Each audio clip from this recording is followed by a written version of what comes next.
سلام طعني حبلهي زي خبركم من فتوات تخططلت مدب سابوين تايمز لمون كم تلمود نزعلة الزحرنا لكم حصرتن اوانون زبلنا مزيناتات حزنا لكم مزينا لنا نسانا يمكتالكم نعدم فلما قندرنا تاتم نباكم كنبن سرعة بلصقنا بأنفات معراف تقري نابتي خبابي كأتو زخولو دللاته عاب مفراس كم زركبه نمفلات تخايلو عاب معراف تقري حدش وتحدراو تعلم مجمارو زملاخته حدقين حبريتات السمعيلو زرزرو نباكم كنبلنا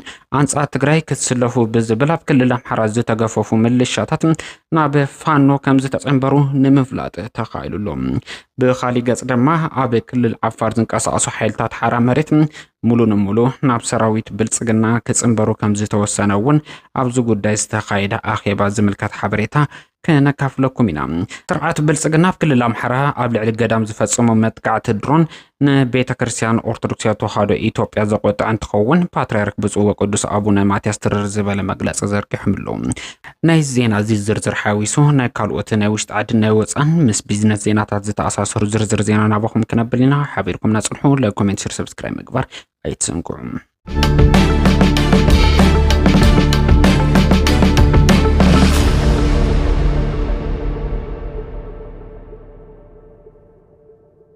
قبل علي قدمات متقعتي زفتصمو أكالات تحت كخونو صوعيت قريبهم بزعباتي أب دو ولو زقاطم متقعت قدم باتريرك إثيوبيا مجلس زوصو خوينو فتصمت اتقبلنا فتح قربو صوعيت قريبهم بصو وقدس أبونا ماتياس قدماويت باتريرك رئيس ليقان ጳጳሳት ዘኢትዮጵያ ሊቀ ጳጳሳት ዘአክሱም ወጨጌ ዘመንበረ ተክለ ሃይማኖት ኣብ ሀገረ ስብከት ደቡብ ወሎ ኣብ ወረዳ ቦረና ኣብ ዝርከብ ቅድስት አርሴማ ገዳም አቡና አረጋዊ ቅዱስ ቆርቆስ ሕብረት ገዳም አቦታት አዴታት 23 ሐምለ 2026 በአቆጻጸር ምዕራባውያን ዝተፈጸመ መጥቃዕት አመልኪቶም ኣብ ዘውጽኦ መግለጽ ብሰንኪ እቲ መጥቃዕቲ ህይወት መነኮሳት ብግፍዒ ከም ዝጠፍአን ብዙሓት እውን ከም ዝቆሰሉ ኣብ ልዕሊ ህንጻ እቲ ገዳም ኮነ ንዋያተ ቅዱሳን ዕንወት ከም ዝበጽሐ ካብቲ ሃገረ ስብከት ብዝወጸ መግለጺ ልቢ ብዝሰብር ሓዘን ከም ዝሰምዑ ይገልጹ በተመሳሳሊ እውን ኣብታ ዓለት ንሳ ኣብ ሃገረ ስብከት ሃዲያን ስልጤን አምልኮ ቦታታት በኃይልታት ከም ዝፈረሱን ኣብ ልዕሊ ምእመናን እውን መጥቃዕቲ ከም ዝበጽሐ ብምግላጽ እቲ ተግባር ዝሕዝን ብፍጹም ተቐባልነት ዘይብሉ ክብሉ ብግብሪ ኮኒኖም እዮም እቶም ፓትርያርክ ከም ዝሕብርዎ ማእኸል ጸሎት ትምህርቲ ሰላምን መንፈሳዊ ጸጋን ዝኾኑ ገዳማት ምክልኻል ጉዳይ ሓደ ሃይማኖት ጥራሕ ከም ዝኾነ ድሕሪ ምግላጽ ክብሪ ወዲ ሰብ ልዕልና ሕግን ሰላምን ሃገርን ሓላፍነት ምሕላው ዘለዎም ኣብ ዝተፈላለዩ ብርኪ ዝርከቡ ሰበስልጣናትን ኣካል ኣኽበርቲ ሕግን ከም ዝምልከቶም ይገልጹ تزسكح كحمت قاعد تفصم أكلات تحت تكخونون ناب فتح كقربون زت حساسو اتهم باتريرك دحننت كالوت قداماتن ادفاراتن كحلو نستغودو دما زغبوم دغاف كغبرلهم صويتهم قريبهم لهم حزب كريستيانن ملا ኢትዮጵያውያንን እነቶም ግዳያት መጥቃዕቱ ዝኾኑ ወገናት መንፈሳውን ሰብአውን ድጋፍ ክገብሩ صويتهم ዘቅረቡ እቶም አቦ ሃይማኖት ንስተበደሉ ፍትሒ ንዝቆሰሉ ፈውሲ ብግፍዒ ህይወቶም ንዝጠፉ ደማ عرفت نفسي نبيت ክርስቲያንን ናሃገርና ድማ ፍጹም ሰላም ክሰፍን መንፈሳዊ መልእኽቶም ከም ዝሐለፉ ንምፍላጥ ተኻኢሉሎም ውልቀ መላኺ ስርዓት ብልጽግና ብዕለት 23 ሐምለ 2026 በአቆጻጸር ምዕራባውያን ኣብ ገዳም ቅድስት አርሴማ ዝተፈጸመ መጥቃዕቲ ብድሮን ንኽፍጸም ዝኣዘዘ ስርዓት ምዃኑ ዝፍለጥ እዩ ፖሊስን ሓይልታት ጸጥታ እንዳባ ጻሕማ ብርክዝ ዝበሉ ዘይሕጋውያን ዕጥቅታት ኣብ ትሕቲ ቁጽር ከም ዘውዕለ ተገሊጹ ትማል ዕለት 18 ሐምለ 2018 ዓመተ ምህረት በአቆጻጸር ገዝ ቤት ጽሕፈት ሰላምን ጸጥታን መምሕዳር እንዳባ ጻሕማ ከተማ ዕዳጋ ዓርቢ ምስ ቤት ጽሕፈት ፖሊስ እታ ከተማ ብምትሕባርን ብምውዳድን ናብታ ከተማ ኣብ ዝኣቱ መንገድታት ሃንደበታዊ መፈተሺ ብምግባር ብርክዝ ዝበሉ ዘይሕጋዊ ዕጥቅታትን ኣጽዋራትን ኣብ ትሕቲ ሙሉእ ቁጽር ከም ዘእተወ ተገሊጹ እዚ በአካላት ጸጥታ ዝተሰርሐ ዝናር ተግባር ተጠናኺሩ ክቅጽል ዘለዎ ኮይኑ ነቶም ዘይሕጋዊ ዕጥቂ ሒዞም ዝተረኸቡ ኣካላት ዕጥቂ ሕዲካ ጥራሕ ምስዳር ዘይኾነስ ካልኦት ክመሃሩሉ ዝኽእሉ ሕጋዊ ስጉምቲ ክውሰድ ከም ዝግባእ እውን ተገሊጹሎም ኣብዚ ሕዚ እዋን ኣብ ከተማ ዕዳጋ ዓርቢ ናይ ጸጥታ ኩነታት ውሕስ ምምሕያሽ ከም ዘሎ ዝገለጹ ኮይኖም እዚ ድማ ኣካላት ጸጥታን ፖሊስን ብዝፈጠርዎ ውህደት ህዝቢ ተዋዲዱ ከባቢኡ ንኽሕሉ ብዝተገበረ ርብርብ ዝመጸ ውጽኢት ምዃኑ ተገሊጹሎም ስለዚ ማሕበረሰብ ከተማ ዕዳጋ ዓርብን ከባቢውን ኣብ ጎኒ ኣካላት ጸጥታ ብምስላፍ ኣንጻር ገበነኛታት ክቃለስ ከም ዝግባእ ድማ ጻውዒት ቀሪቡ እዩ መንግስቲ ኢትዮጵያ አማራጭታት ሰላም በመዕጻው ንኹናት ዝገብሮ ዘሎ ምንቅስቃስ ደው ከብል ዲፕሎማቲክ ማሕበረሰብ ኣብ ምቅጣዕ ኩናት ኢዱ ክእቱ ይግባእ ክብል ገሊጹ። ማዕኸን ዜና ሆርሲክ ሚዲያ ኣብ ዝቕነ ብተቃወምቲ ውድባት ፖለቲካ ኢትዮጵያን መንግስቲ አብይ አሕመድ ኣብ ሃገር ሓድሽ ኩናት ንምውላዕ ዝግበር ዘሎ ምንቅስቃስ ብምኹናን ካብ ኢትዮጵያ ብኽልቲኡ አንፈት ይወጽን ዘሎ መግለጽታት መበገሲ ብምግባራው ዝወጽኦ ጽሑፍ ዝውላዕ ኩናት ሓደገኛን ዞባዊ ጎንፂ ክፈጥር ከም ዝኽእል አጠንቂቑሎም። ተንተንቲ ድሕንነትን ጉዳያት ጸጥታ ዓለምና ኣብ ትግራይ ሓዊሱ ኣብ ሰሜናዊ ክፋል ኢትዮጵያ በመንግስቲ እቲ ሃገር ዝጥጀ ዘሎ ኩናት ንዘይርጉእ ተለዋዋጢ ፖለቲካዊ ኩነታት ቀርኒ አፍሪካ ናብ ካልእ ምዕራፍ ጎንፂ ዘእቱ ኣብ ሱዳን ኮነ ሶማልያ ዘሎ ዘይርጉእ ኩነታት ከጋድድ ዝኽእል ክብል የጥንቅቖም። ማዕኸን ዜና ሆርሲድ ጸብጻቡን ትቕጽል አብይ አሕመድ ኣብ ሃገር ይኽተሎ ዘሎ ፖሊሲ ኩናት ዘባርዕ መንገዲ ብምዃኑ ተፈጻምነት ስምምዕነት ሰላም ፕሪቶሪያ ሓደጋ ብምእታው ፖለቲካ ኢትዮጵያ ኣብ ወጥሪ ከኣቱ ገይርዎ ኣሎ ክብል እውን ብትሪ ነቅፍም። ንትግራይ ካብ ፖለቲካ ምንቅስቃስ ማእኸል መንግስቲ ዘግለለ ኣካይዳ መንግስቲ አብይ አሕመድ ንምርጋጽ ከይዲ ሰላም ኣዝዩ ዝጎድእ መንገዲ ምዃኑ ብምግላጽ ኣብዛ ሃገር ዘሎ ኣፈላላያት ብሰላም ናይ ምፍታሕ ጻዕርታት ብምድጋፍ ብጎንፂ ንምፍታሕ ዝግበሩ ኣካይዳ ንጻዕርታት ዝሓልኽ ምዃኑ ይገልጽ። ኣብ ትግራይ ካብ መረበቶም ዝተመዛበሉ ናብ መረበቶም ዘይተመለሱ ቅድሚ ኩናት ዝነበሩ ግዝኣታዊ ምምሕዳራት ዘይምምላስ ከም ዘለው ይቀጽሉ በምህላውም ዞም ዘይተፈትሑ አካል እቲ ስምምዕነት ዝኾኑ ጉዳያት መዕለብ ክረኽቡ ከም ዝግባእ ነተቃወምቲ ውድባት ፖለቲካ ኢትዮጵያ ብምጥቃስ ይገልጽ። እቲ ማዕኸን ዜና ምንተ ዝብል እቲ ማዕኸን ዜና ዲፕሎማቲክ ማሕበረሰብ ዓለም ፖለቲካዊ ዘይምርዳእ ናብ ኩናት እንታይ ያምርሕ ብመንገዲ ዝርርብ እቲ ደበና ኩናት ክእለ ጻውዒቱ አቅሪቡሎም። ጽግዕተኛ ጉጅለ አስመላሽ ኮሚቴ ኣብ ዞባ ምዕራብ ትግራይ ፍሉይ ምንቅስቃስ ይገብር ከም ዘሎ ንምፍላጥ ተኻኢሉ። እዚ ናይ ጥፋት ጉጅለ ካብ ኩለን ወረዳታት ዝተውጻጹ ፖሊሳት ሓዊሶም የተከዘ ዝብል ዘደራጀዎም ሓይልታት ምስ ሰራዊት ብልጽግና ጥምረት ንምፍጣር ናይ 9 መዓልታት ስልጠና ይወሃብ ከም ዘሎ ንምፍላጥ ተኻኢሉሎም። እዚ ኣብ ባዕኸር ዝወሃብ ዘሎ ስልጠና የጥምረት ጦር እንመሰርታለን የማይቀር ውጊያ ተዘጋጅተናል እናበሎም ጽዑቕ ዝኾነ ወተሃደራዊ ፖለቲካውን ስልጠናታት ይወሃቦም ከም ዘሎ እሙናት ምንጭታት ይሕብሩ። በዝሒ ኣብ ስልጠና ይሳተፉ ዘለው ሰልጠንቲ ዕጡቃት ከባቢ 2570 ከም ዝኾኑ ንምፍላጥ ተኻኢሎም። ወገን እቶም ሰልጠንቲ ነቲ መደብ ብውነ ከም ዘይተቀበልዎ ዝተገለጸ ኮይኑ መማረጽታት ይልሹ ከም ዘለው ንምፍላጥ ተኻኢሎም።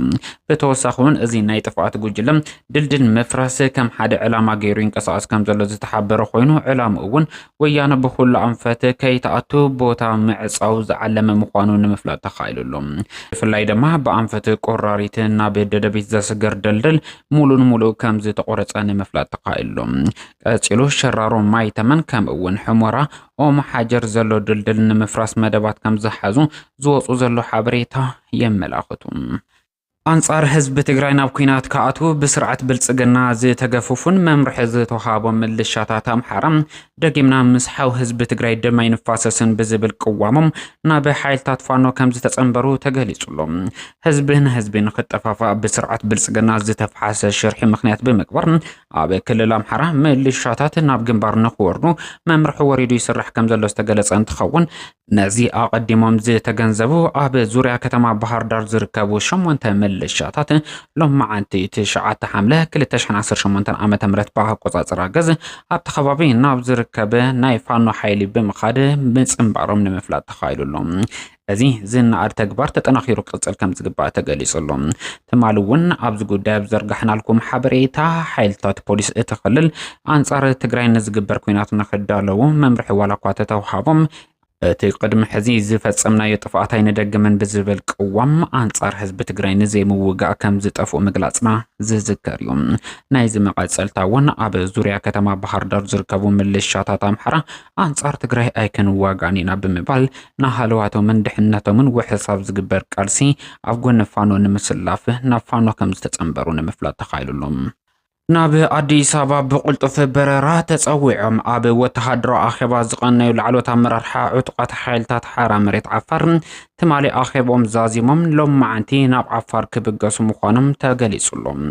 እቶም ዕጡቃት ናብ ሰራዊት ብልጽግና ብዕሊ ክጽንበሩ ምዃኖምን ኦርኔል ናይቶም ዕጡቃት ብቋንቋ አምሓርኛ ከም ዝተመልአ ዛራ ሚድያ ዝረኸቦ ዶኩመንት የመላኽት። ማዕርግ ኩሎም መራሕቲ ተሓትወት ዕጡቃት ግን ባዶ ከም ዝተገደፈ ንምፍላጥ ተኻይሉሎም። ትማሊ አኺቦም ዝዛዘሙ ካልኦት አባላት መራሕቲ ንሎማዓንቲ ንግሆ ናብ ዓፋር በረራ ከም ዝገብሩ ዝተፈለጠ እንትኸውን ብልጽግና ብዝቀረባ መዓልታት ክጅምሮ እየ ኣብ ዝብሎ ዘሎ ወራር ዕጡቃት ዓፋር ናብ ሰራዊት ብልጽግና ክጽምበሩ ስምምዕነት ከም ዝተበጽሐ ንምፍላጥ ተኻይሉሎም።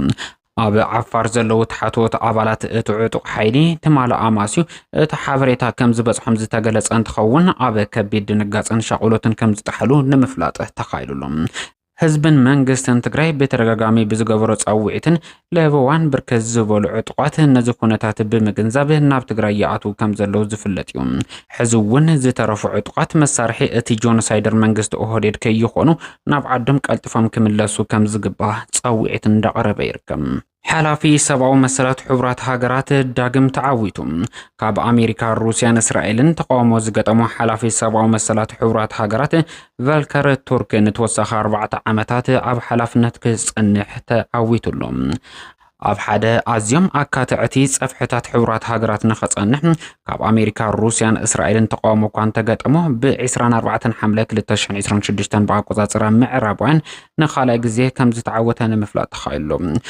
ቱርክ ንተግባራት እስራኤል ኣብ ቃዛ ኾነ ኣብ ዞባ ማእኸላይ ምብራቅ ብሰፊሑ ዝኹንን ኮይኑ መንግስቲ እስራኤል ንዝፍጽሞም ዝኾነ ይኹን ግህሰት ሰብአዊ መሰላት እቲ ሃገር ተሓታቲ እዩ ክብል ክነቅፍ መጽንሑ ዝፍለጥ እዩ። ኣባል ሃገራት ሕቡራት ሃገራት ብ24 ሓምለ ኣብ ዝሃቦ ድምፂ 144 ናይ ድጋፍ 10 ተቃውሞ ከምኡውን 13 ድምፂ ድማ ድምፀ ተኣቅቦ ከም ዘስምዑ ንምፍላጥ ተኻኢሉሎም። ቱርኪ ሓላፊ ሰብአዊ መሰላት ውድብ ሕቡራት ሃገራት ኮይኑ ዘገልገለ ኮይኑ ሕዚ እውን ንተወሳኺ 4 ዓመታት ኣብ ተመሳሳሊ ሓላፍነት ክጸንሕ ከም ዝተወሰነ እዩ ዝተገለጸ። ልኡኻት ሕብረት ኣውሮፓ ኣብ ሕቡራት ሃገራት ዳግም ምሻም ቱርኪ ብሓጎስ ብምቕባል ምስ ቤት ጽሕፈቱ ኣብ መላእ ዓለም ለኸ ሰብአዊ መሰላት ንምድንፋዕ ንምሕላው ክሰርሕ ምዃኑ ቃል ምእታው ንምፍላጥ ተኻኢሉሎም።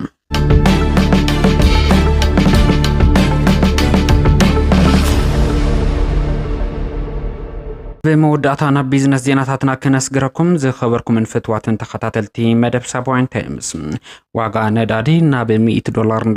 እንዳተጸግዐ ቀፂሉ ይርከብ። ኣብ ማእኸላይ ምብራቕ ዳግም አንጻሪሩ ብዘለው ወጥሪ ምክንያት ዋጋ ነዳዲ ናብ $98.70 ከም ዝደየበ ንምፍላጥ ተኻኢሉሎ። ናይ ኣሜሪካ ዝተጻረየ ነዳዲ